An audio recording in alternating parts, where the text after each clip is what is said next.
Republican lawmakers in the U.S. are threatening to cut funding to the World Health Organization's cancer research program.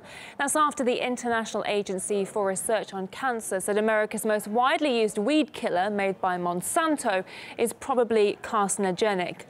Agricultural giant Monsanto strongly disagrees with IARC's classification of glyphosate.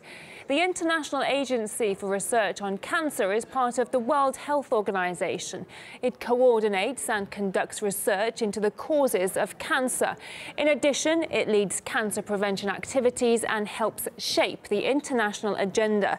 Some U.S. lawmakers found the organization's findings doubtful. IARC's unsubstantiated claims, IARC's irresponsible handling of data, why IARC should receive any government funding in the future. They're disputing the organization's findings regarding its leading herbicide called Roundup. Roundup is made by Monsanto, and it's the world's most widely used weed killer. Since the 70s, it's been sprayed on corn, soybeans, cotton, and other crops. And Republicans believe that the study was flawed and relied on cherry-picked science, accusing the agency of lack of transparency and anti-industry bias.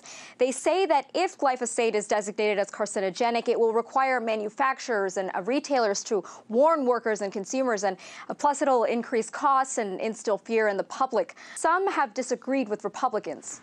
It is important that we review the methods and tactics that industry has used to influence this administration and attack independent scientific organizations like the World Health Organization's International Agency for Research on Cancer, or IARC.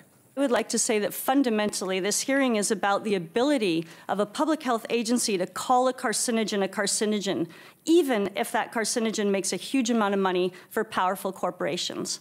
According to the Center for Responsive Politics, Monsanto lobbied more than $4.3 million in 2017.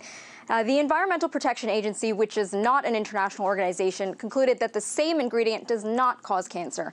And IARC says that they've been under attack ever since they published their conclusions against glyphosate.